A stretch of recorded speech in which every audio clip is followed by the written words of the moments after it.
Good afternoon, everyone. This is Robin Bowman, and I'm excited to have a panel today to discuss some topics active in the hot seat. So for those of you, I'll just tell you a little quick housekeeping here. American Commodity Distribution Association is a nonprofit professional trade association devoted to improving the USDA food distribution program. We are comprised of many stakeholders, all working together to strengthen and maintain the integrity of USDA food supply chain. Our mission statement is to strengthen and impact domestic USDA food programs, and our vision is to work together to nourish the nation. I would like to ask you to use the chat feature throughout the call. We'll be on here for about 45 minutes, give or take. If you'll use the chat feature, that would be most appreciated. So I'm going to start with some introductions and tell you a little bit about our panel today. They'll talk about themselves. I'm Robin Bowman. I'm the Vice President of K-12 for Core Food Service. So I handle the nation. I have multiple commodity manufacturers that I represent, and I have a commodity team internally of 6, and I have about 48 K-12 dedicated sellers on the street and 5 directors. I am, for those of you who don't know, an associate member of ACDA. I'm not industry, I'm an associate member. So I wanted to make sure everybody understood the differences in our associations. So I'm going to start, and I'll just go with you, Carrie, and then after Carrie, we'll go to Susan Kerr and let them introduce themselves, and then we'll start on some of the questions. Okay, thanks, Robin, for having me on this panel. I am Carrie Warnick, and I'm the program coordinator for Multi-Region Purchasing Cooperative, which is out of Region 10 Education Service Center in Richardson, or think Dallas, Texas. And the co-op is about 272 districts wide across 14 of the 20 ESC regions in the state of Texas. So we are a little spread out and consolidated in the Dallas, Fort Worth, Waco area. I've got a great team of people that work with me. We have a dedicated commodity specialist who used to be the commodity operations director at TDA, which is Texas Department of Ag. She does a great job, but I'm happy to be here. Can't wait to talk about the subjects today. Thanks, Carrie. And we have Susan Kerr. Hi, everyone. Thanks, Robin. Thanks, Carrie. My name is Susan Kerr, and I am the National Director of K-12 Bids and Sales Strategy for Waypoint. Waypoint is a national food broker, just like Robin is a national food broker. I have a dedicated team that focuses on executing commercial and distributor bids. Distributor bids can include commodity because of the NOI process. We have another team that works on commodity direct to manufacturer bids, and then a dedicated sales force as well. I've been in this business over 20 years, in and out along the way. So I think I have a love for K-12. I think you do too. I think you do too. So we're going to start with just for those of you that are on the call or have not been on what was your favorite takeaway from the ACDA conference this year. So Susan, I'll start with you, and then I'll close it out. So what was your biggest takeaway? Yeah, so funny. So Carrie mentioned when we were talking before this call, saying that this was like the most engaging conference yet. And I wholeheartedly agree. I think that this year was the year that it seemed like we actually pushed some real hard topics forward. I mean, there were topics about the need to streamline processes, to cut out waste in it. This topic was a breakout session, the future of bidding, which was a very well attended event. And I certainly grabbed the mic a lot because I had a lot of passion around this topic. But there were so many, there was a lot of, here's the engagement we have, here's what we want to do, and here's what we want to move forward. And I think it was the first time it seemed like it was moving past conversation. Yeah, I agree. Carrie? Yeah, I would agree. And I have to say, I attend ACDA every year, and this one really spoke to my heart. I mean, there were 2 words that have been in my language for a long time, and that's modernization and standardization. And I felt like somebody was preaching to the choir over here, because I've been trying to do that in within my own processes, running this co-op and trying to push it out to districts, and participated on the Nurse to Flourish subcommittee for creating a standard federal certifications document. So a lot of these things have been trying to inch along, and I feel like that we're beyond the inches now. We are our yards and miles. We're trying to get to that end point. So it was very exciting. But I will say I did have one key moment in a session where I kind of heard one of those at the top mention that they really don't know what's going on in the trenches. And I think that is key to have that realization. I felt like, USDA and industry was really listening at this conference, and that felt good because I think people are very hungry for change. And I felt like walking away, it's going to happen. Yeah, I agree with both of what both of you said. There was in the session that I had, the future of bidding, it kind of, I guess, Carrie, the pre-meeting to that session when we met was sitting there with 4 or 5 people and still realizing that we're still talking about some of the same things we talked about 10 years ago. So that kind of was troubling. But one of the things that I walked away with, and I don't know why I didn't know this, but you have to use the strictest guidelines for the state to abide by the bid procurement process. And if you guys remember, Brian stood up in my session and said, let me explain this to you. And I thought that was an aha moment for me. And I've been around longer than dirt. So it had to be an aha moment for other people in that room as well. And then I felt like the engagement from USDA this time was tangible. I felt like they were talking with us and not talking to us. And I really did like that part of it. So I did feel like when we asked them questions, we got really good, tangible answers from them. So that was my big takeaway. So I hope that everybody on the call, you had an aha moment, or you have something, a piece of nugget information that you walked away with when you left there. So, so we're going to move on now, and we're going to talk about how the process is evolving. We're all hearing SKU rationalization, technology. Carrie's going to, have to really walk us through the new buying group or co-op, if you will. Susan, can you talk a little bit about what SKU rationalization is doing to the bid process as we move forward? Yeah, absolutely. So obviously I represent a lot of different manufacturers. A couple of years ago, we may have had 20 bid opportunities on an operator's bid, on a school's bid or a co-op's bid. And today we may have maybe only 12. So, and what has driven that? It's been driven by manufacturers doing their own SKU rationalization. What's driving that? Well, they're just trying to gain efficiencies in the plant because they're trying to optimize their ROI. Like they don't want to be everything to everyone. They just want to do what they do well. And they also are fighting for line time against other segments of this industry, or other segments in the industry. So, when they're competing with retail line space, they're just trying to say, hey, if you run these will be profitable, and I can guarantee this kind of volume to secure that line time. But, on the flip side, I think we're also seeing it from schools. And I think, my personal opinion, and I can't speak for what it's like on an operator side, but I imagine that the SKU rationalization has been driven by 2 things. I think they're just trying to find the items that work because of labor challenges, and just trying to serve the best things as often as possible because it's easier to teach and easier to execute. I think also it's a matter of making their bid attractive.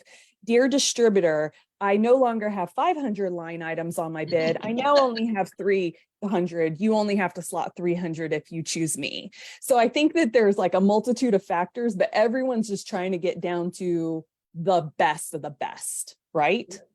That's a really good point. Carrie, you want to talk to you about SKU rat in your area?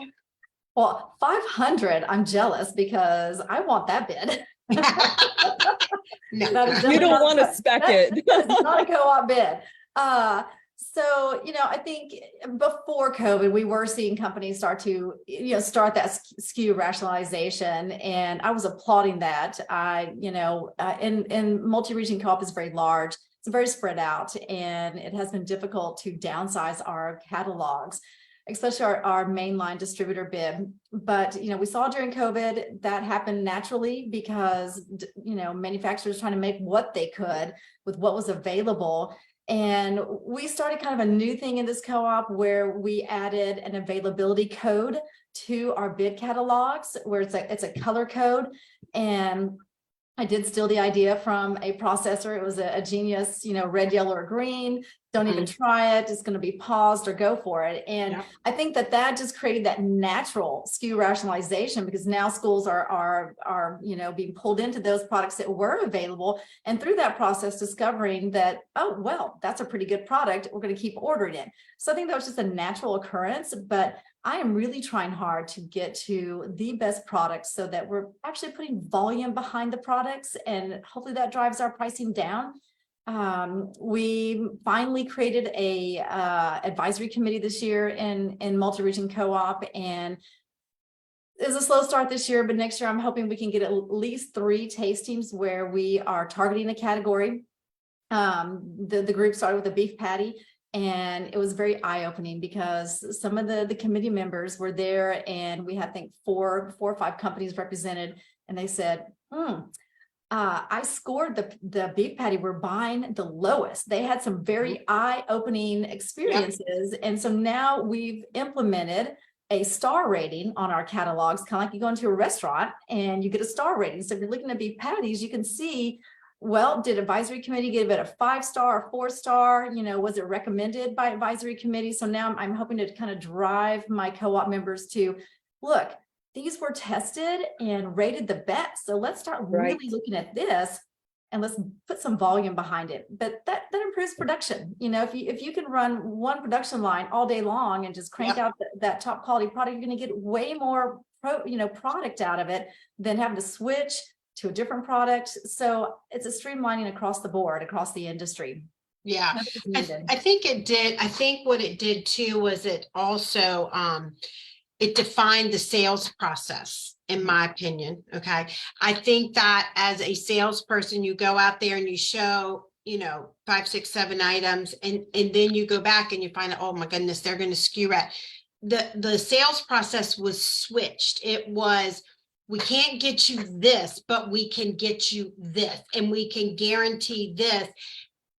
That changes the sales process, and it changes how we go to market, how our strategy is formed to take back to the internal team that's bidding and quoting, so that we can give the right numbers to the manufacturers. So I found that to be something this past year that seemed to be a little different in our category as salespeople, which is what we are, to change that mindset.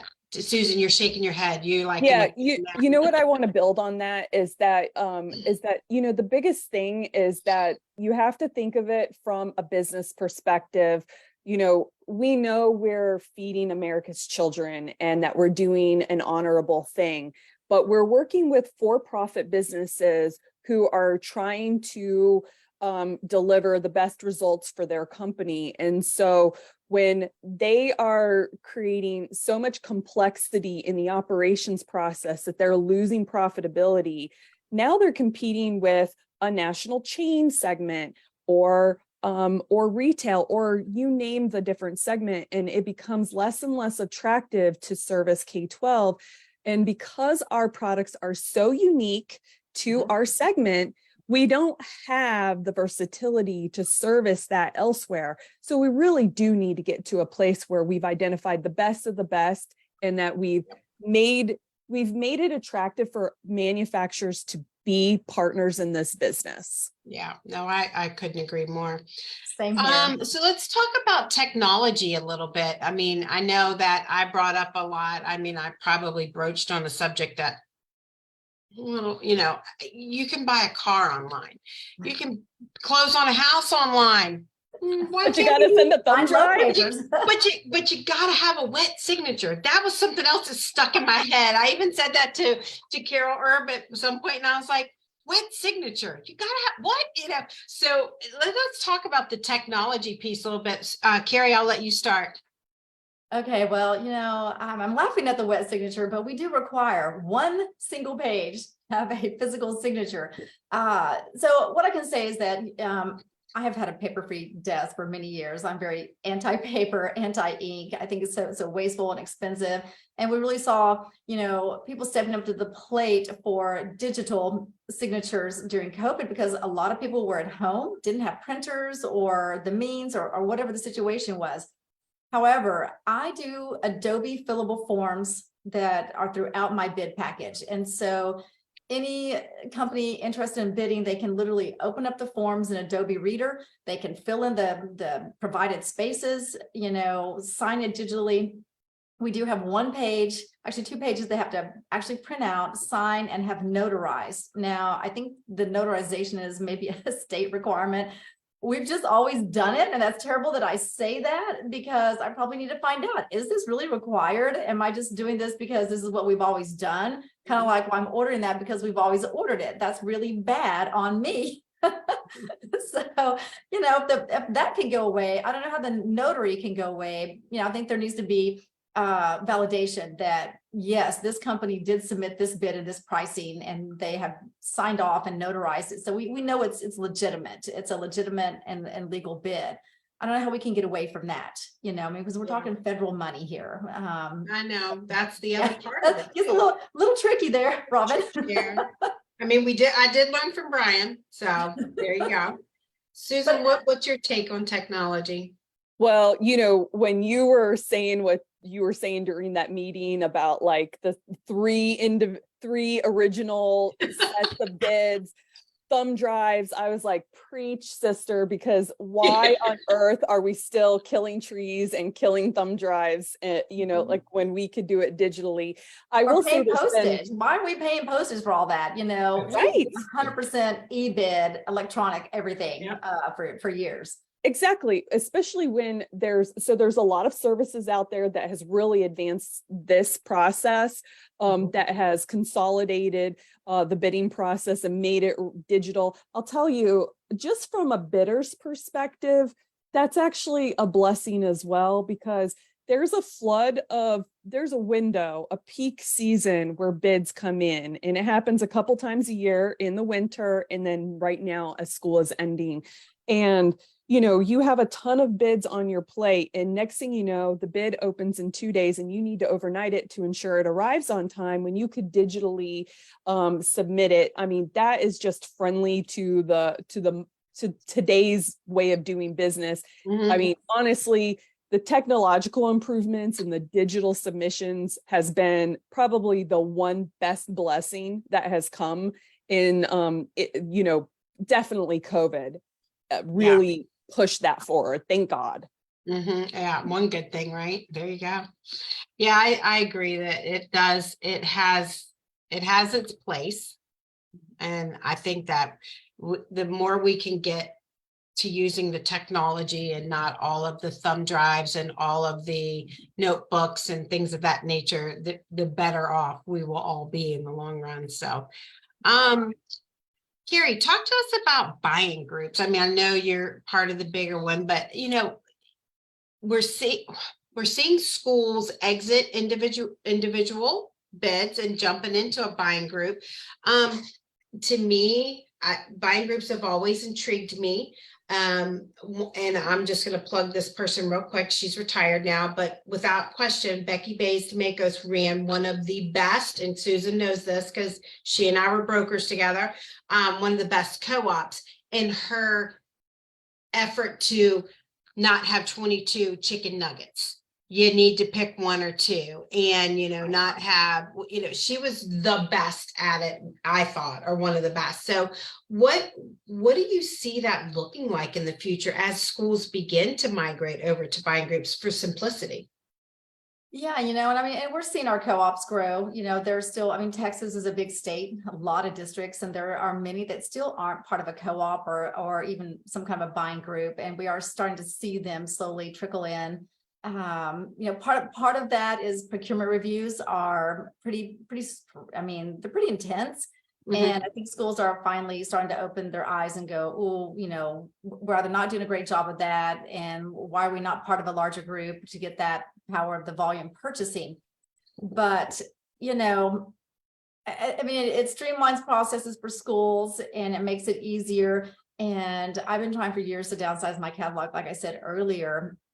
And I think we're working towards that, just as an industry. I think processors are helping in that respect. Co-ops are pushing it. I think districts don't want to see so many choices. They don't want to open a catalog and see 5,000 items. I hate that for my co-op. These 4,000 items in a catalog. It's like a sea of products. I mean, who needs that many choices?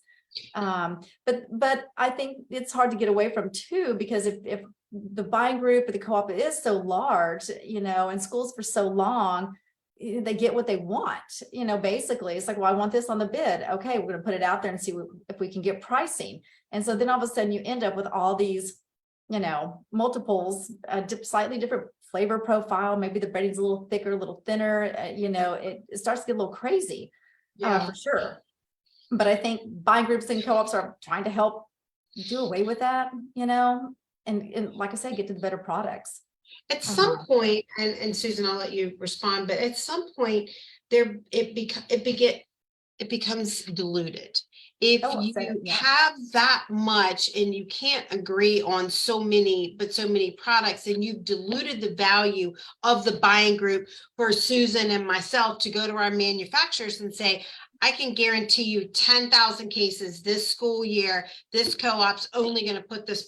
That's a different conversation. And I think that schools need to, and I'm not trying to preach, but understand the level of conversations that the likes of Susan and myself have to have with manufacturers to say, I really need you to run this on your line time, because when she tells you that we're fighting for line time against Sam's, we're fighting for line time against Sam's, period. Right. So I think that at some point in time, the dilution of, I'm just going to jump in this buying group, there needs to be a lot of validity behind it. And I think that will help make that a stronger, more solid piece of action. Susan, what'd you have on that?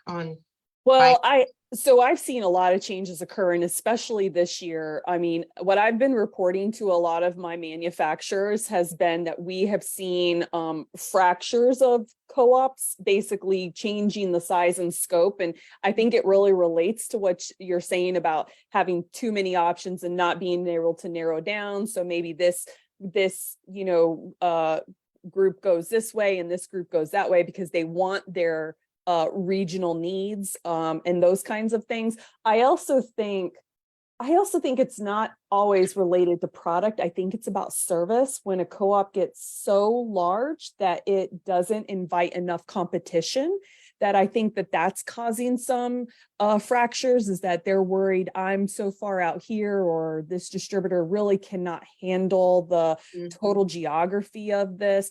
But, I've also seen this year, there's been a lot of changes, new co-ops formed, co-ops changing, co-ops growing in magnitude, where you've seen like a lot of small schools realizing the value that the buying power that's offered by being a part of a buying group. I mean, it really is a phenomenal process and service that I think co-ops offer. When my cell phone doesn't say I didn't get that, when it's not a shopping catalog, when it is a commitment to volume, back to what you're saying, 5,000 items and there's no guarantee of volume, right, or 500 items and there's leverageable volume guarantees. Right. Exactly. So let's talk about, and here we go, Carrie, talk about modernization and centralization. And this was a really good topic that we talked about in my session.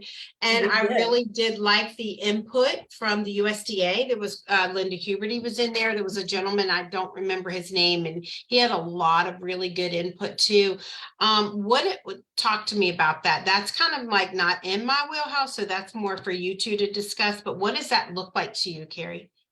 Yeah, so and this is not a new topic. I was in that subcommittee, gosh, 5 years ago now, 4 years ago, where we created a document that contained all the federal certifications that are required to go into a formal procurement method for child nutrition solicitation. And we tried to shop it around who would house this to make it accessible to every district in the US, participating in NSLP. And we had a little trouble finding a home for it. And I use it to this day. The very same document that we created, I use it in all my bids. It is a standalone document. I share it with districts across the state that aren't even in my co-op. I created the same type document for state certifications because they don't change. I mean, we haven't really seen anything new in many years, that it gets updated every year, but there's really no updating. So that is that modernization, that is that standardization, why we can't have federal documents, because everyone has to put the same thing in their bid. I don't care where you are, what state you're in, you're using the same federal terms that I'm using in Texas, that my districts are using here in Texas. So why do we have something that's standard where bid comes across, Susan's plate and she automatically knows exactly what that federal set of terms looks like and the certifications? Now, different states are going to have a different document for their certifications, and a district may have a standalone special terms that are specific to the district and maybe that bid. So there can be, variation, but a good chunk of it is standard stuff that we're all having to put into a bid. And I don't know why we are so stagnated on this. It has been talked about for years, and I think the time is to move. I think logistically, or where's this going to be housed, who's going to keep up with it? I think that's probably the biggest sticking point. I think so. Yeah, I agree with you. I'll sign up for that job. Yeah. Well, and it's Susan, we talked about in the session, like the first 12 pages of a bid is all of this right here that we're talking about. And if we could just cut that piece of it out and go, refer to template so-and-so housed at so-and-so and move on, would make the biggest. I mean, I know that sounds trivial, but if you're touching 1,800 bids in the course of 4 months, that's a lot.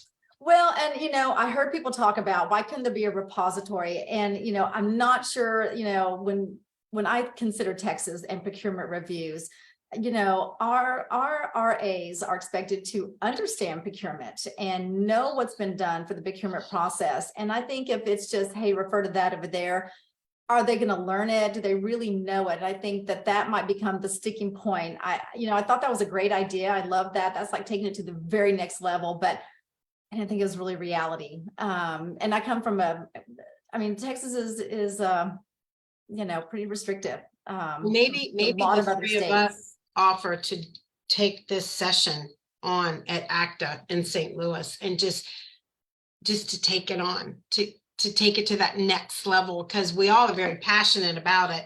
So if we don't make it happen, we can't leave it for someone else to do. So and if Carol Erb is listening to this, or Jose, boy, oh boy, and we're going to get I've already got one document made. I've got two actually one for Texas and the federal. So, we can start there, right? All the terms, like anybody else is doing a formal bid out there, we all have the same. It's just, how does it want to be, how do we want to organize that, and what order that makes sense? And I think that's going to require a lot of input from those that are on the bidding side. Yeah, we probably need to also tune in with the USDA on that. What were you going to say, Susan? I saw a lot of head nodding and I mean, this is our topic, right? Like, this is what we care most about. And, to your point, Robin, you say 1,800 bids come over your desk in the course of 4 months' time. And, it's more quantity than quality. But, the biggest problem is when there's not consistency. And the one thing that you can count on is that it's not consistent. I have to hunt and peck for the terms. I have to, read documents more than one time to try to make sure that I didn't omit something that was incredibly key or important, that was a nuance of that bid. If it was standardized, it would be very easy to pick out the things that were key to you, that that you care about. And, everyone in this industry has a particular care that is unique to them. But if they were to master where it's located, they could breeze right through this. And why is that important? Because the time that is spent reading and analyzing a document prevents you from spending time seeking the best possible price and delivering the best possible competitive price. And so, if that was the case, and the conversation that came up about where can we not house debarment documents and things like that. I mean, goodness gracious, across the nation, we have to provide the same things. Why can't there just be a standardized one versus me filling out your form this way and your form this way? Like, why can't it be the same? And, the last thing is, thinking about what you said about the strictest standards, right? The gentleman who talked about the strictest standards. So the entire thing is developed on the strictest standards. And if that doesn't apply, you at least have the template and can amend it to suit your needs, but it looks the same. And you have to think about how many people are stakeholders in this game, from distributors to manufacturers to the operator themselves. We all have our software that we use that houses this information. And if we were to provide a consistent template, people can design their systems to read that information much more quickly, to house that information in a much more standardized way, so that now we're talking. And hey, we could be, I don't mean to dream too big here, but could we not be the standard for that kind of transparency, the same kind of transparency that that retail offers, that we develop that level of transparency because we've standardized the segment. Yeah, no, I agree. I'm getting tons of comments. I'll read them in just a second. The one thing I did want to touch on before I started looking at some of these comments is currently bids don't address market conditions. And I know there's an escalation clause, and it's anywhere from 2 to 5 to 7, whatever the percentage is. I'm not even going to pick one. And then if you exceed that, then you have to have a reason why and a document to show it. And it has to come from manufacturer. It could be transportation, whatever the case is. So how do we address that? I mean, that's like just a big balloon sitting in front of us right now. I get that.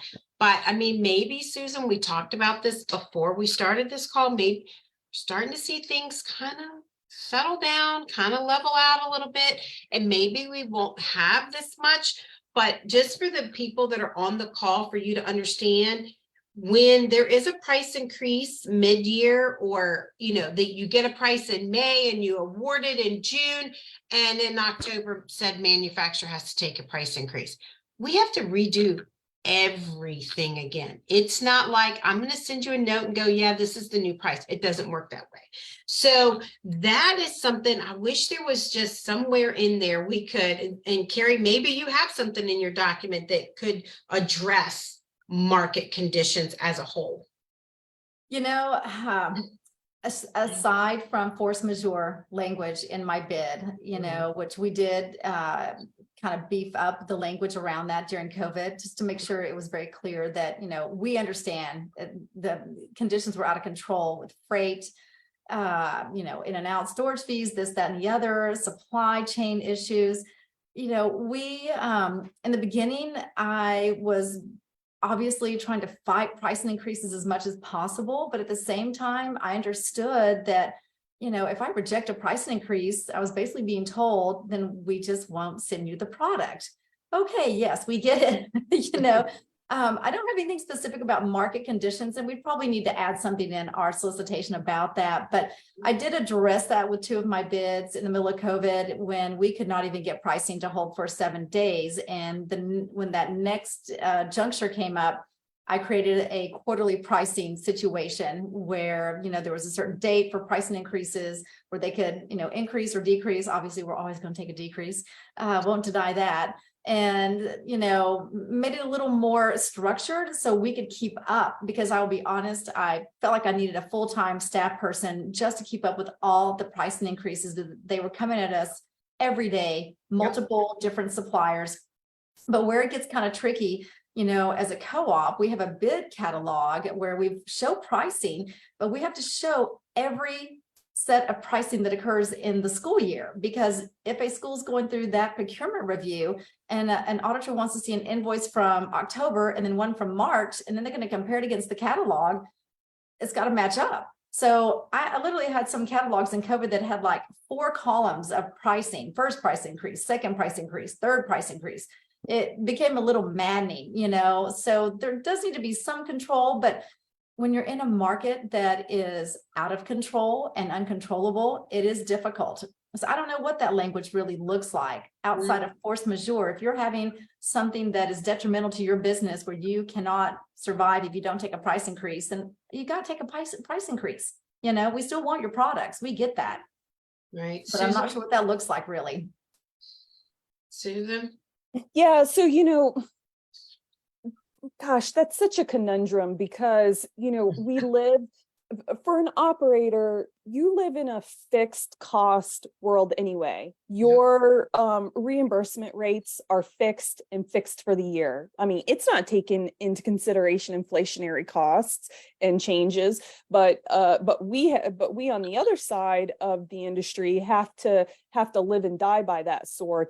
And we talked about this, that we've had Robin and I both said that we've had clients who have put a stake in the ground that maybe they'll only offer semester guaranteed pricing or 3-month pricing or quarterly, that quarterly pricing.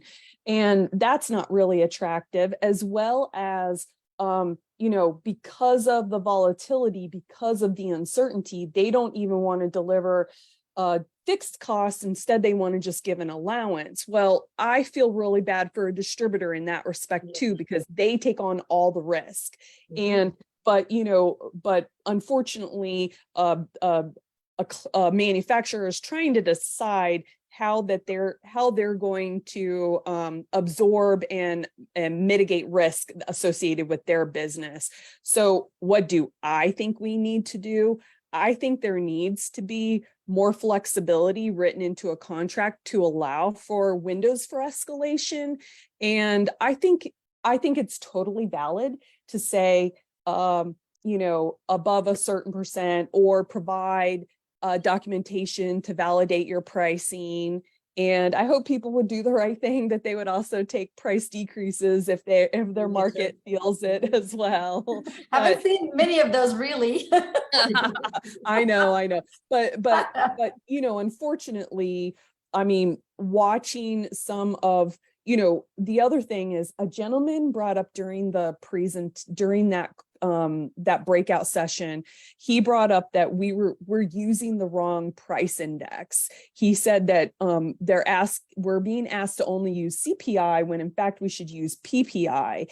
And I think that's legit. I think that's a legitimate statement, because CPI is, a household consumer. It's and it's not taking into account the commodity, right? And the commodity is really what's driving the cost. And there's a multitude of factors.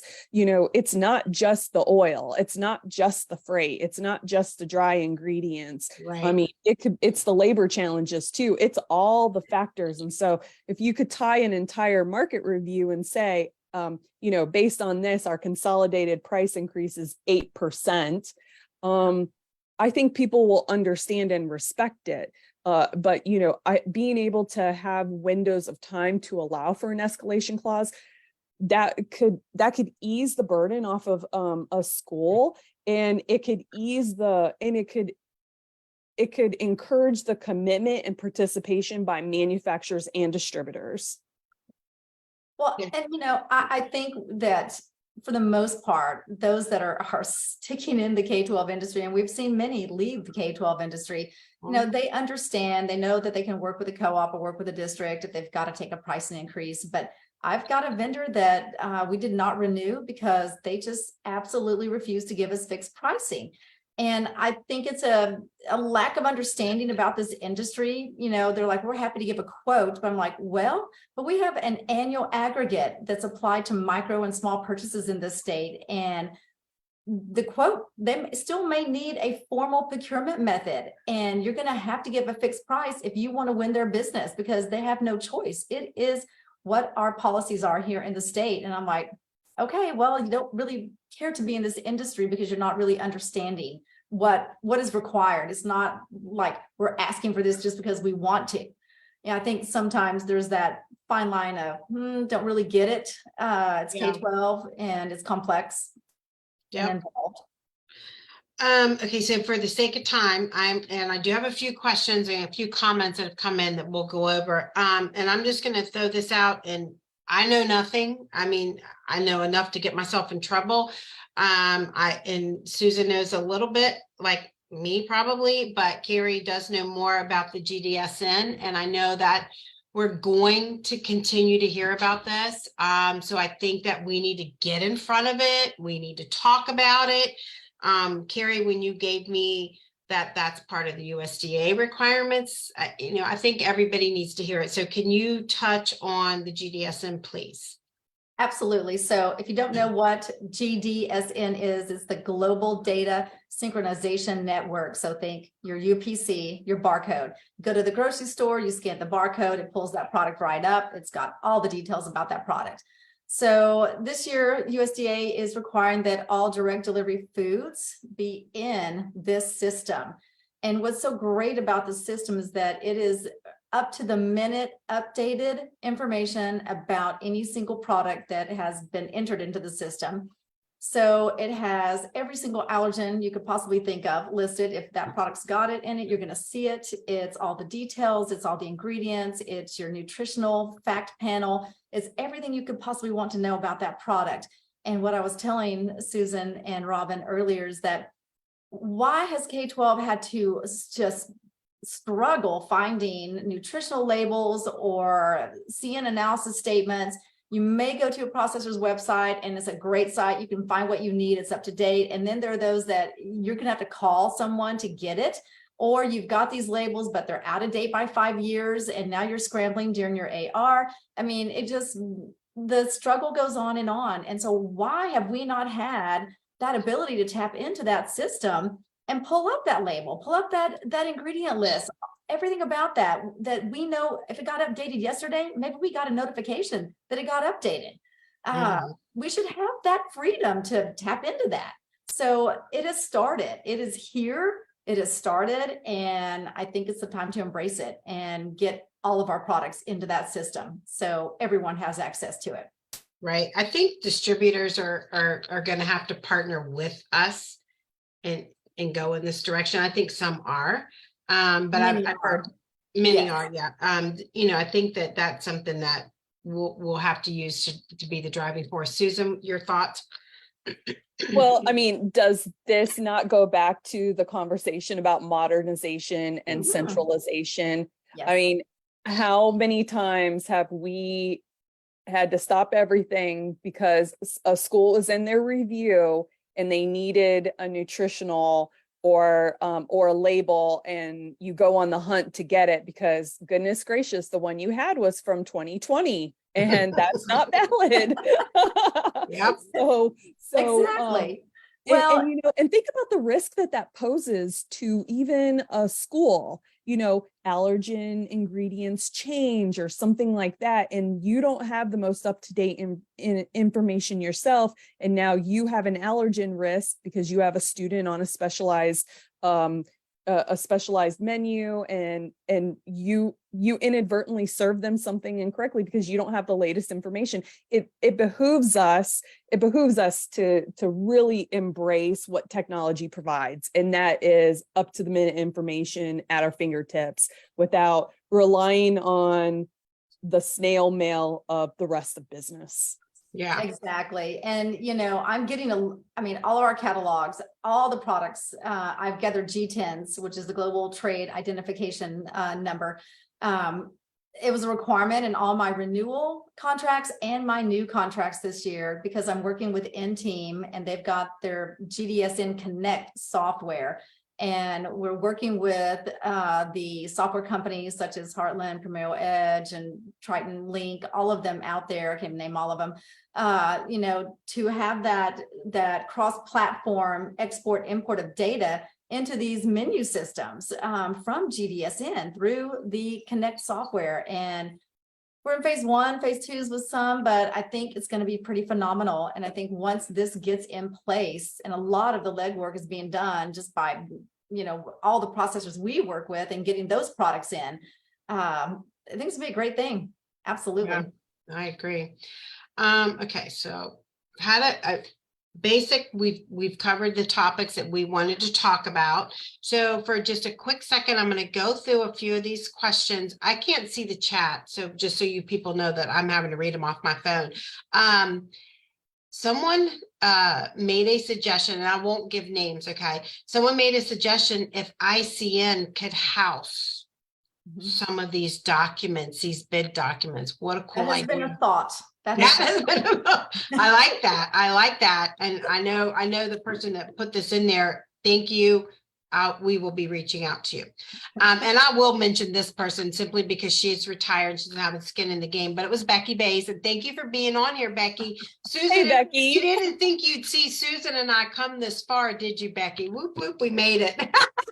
But anyway, she had a really good question or comment. And it was around, at what point and what range do quantities begin to play a role in the pricing? So her example is, if you had a new item and you estimated 500 cases, but it took off and you needed 800. What a great question.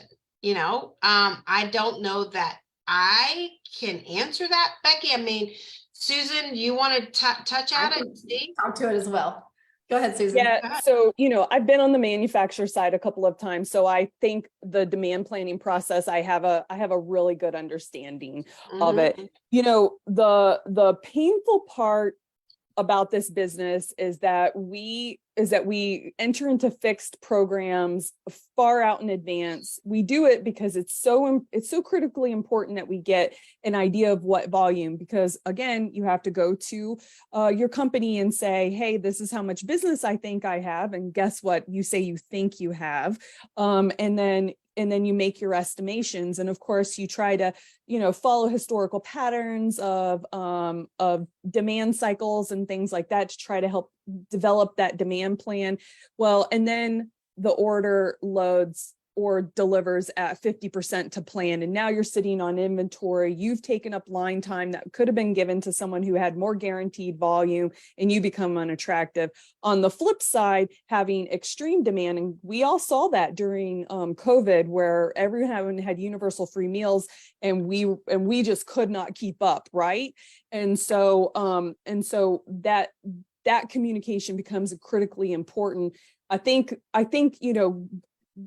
as accurate of information as possible is always necessary, but good flow of communication will cure all ills. But it goes both ways. I think a manufacturer needs to say, due to whatever factors, I need an 8-week lead time in order to satisfy that. I think that kind of communication goes both ways and benefits everybody. And then the other question, that probably is in Becky's mind is also, did I give up the best price because I only estimated 500, but we've now purchased 800. And the truth of the matter is yeah, probably. I mean, Maybe. but you'll better know next year and you'll estimate better and we'll come to the table better as well. Yeah, she did make a comment. I'll let you finish. I'll let you answer in a second, Carrie. Becky did make a comment, which I thought was really interesting. I'm sorry, I'm just reading these as they come through. This is more important on the newer items because your older items have a history and everybody should be using their distributor history to forecast product. So, and I'm going to throw that F word out there a couple more times today because I think we're all going to get tired of hearing it in the coming months. But I agree with you, Becky, on that. That is so true. There's a history on our products that we use every day, but no history on new products. So appreciate that. Go ahead, Carrie. Sorry. I no longer rely on history because things change. Someone takes something off their menu, that history now is invalid. And I created a forecasting software a little over a year and a half ago, and my members are required to use the forecasting software for every bid catalog they plan to use, whether it's a renewal with a vendor or a new bid. Now, we talk about pricing and when do you get that price break on volume? But when you talk about commodities, a lot of processors use regional pricing, and it doesn't matter what volume you have back in your product. Everyone in that region is getting the same price because it's regional pricing. And so I still require forecasting. I think it's a hard pill to swallow when, my members hear me say, you should have your menu planned before I put the commodity bid out, because you should know what you need. Now, we all know there's growth in schools. We know there are things that change from October to when school starts in August the following year. That's why we have lovely solicitation language that allows for material change. 10% of your contract value, you can utilize 5%, 10% growth. So that gives you that flexibility. If you forecasted 500 cases and you discover you need 800, well, maybe you've got that flexibility to buy that extra product. However, you're going to hate this sentence. You have to keep in mind that every single purchase with Child Nutrition federal funds must be procured. And so in this state, we're having to really watch what was forecasted against what's being purchased. And if we see we've got an issue with a product where we're really going to exceed what was forecasted, we may have to go back out for bid for the extra, so it can get very tricky where history doesn't often help you out. You got to really have that forecasting. Yeah. Robin, I want to add one more thing. So as we were talking about this, we're talking about this just from a basic procurement standpoint, but we haven't actually talked about it from the commodity standpoint. You purchase your raw commodity good and you divert it to a manufacturer. The manufacturer processes it, depending on the type of business they're in, if they're fully integrated, if the product is substitutable, those kinds of things, those create additional factors in the process. And if the company is willing to front load, or if they're not willing to front load, like we all remember DO's truck in, truck out behavior from years and years ago. And, there is something to be said for that. And, the additional thing is that a lot of the raw commodities are purchased in smaller increments. So, getting that forecasting lets a manufacturer let USDA know the raw goods that they need and when they need it, because nobody wants to sit on all the product all at once. They want to manage their inventory in a smart and responsible way. And so there are so many additional factors that go into the supply chain process that I think isn't always thought about, except for where's my product.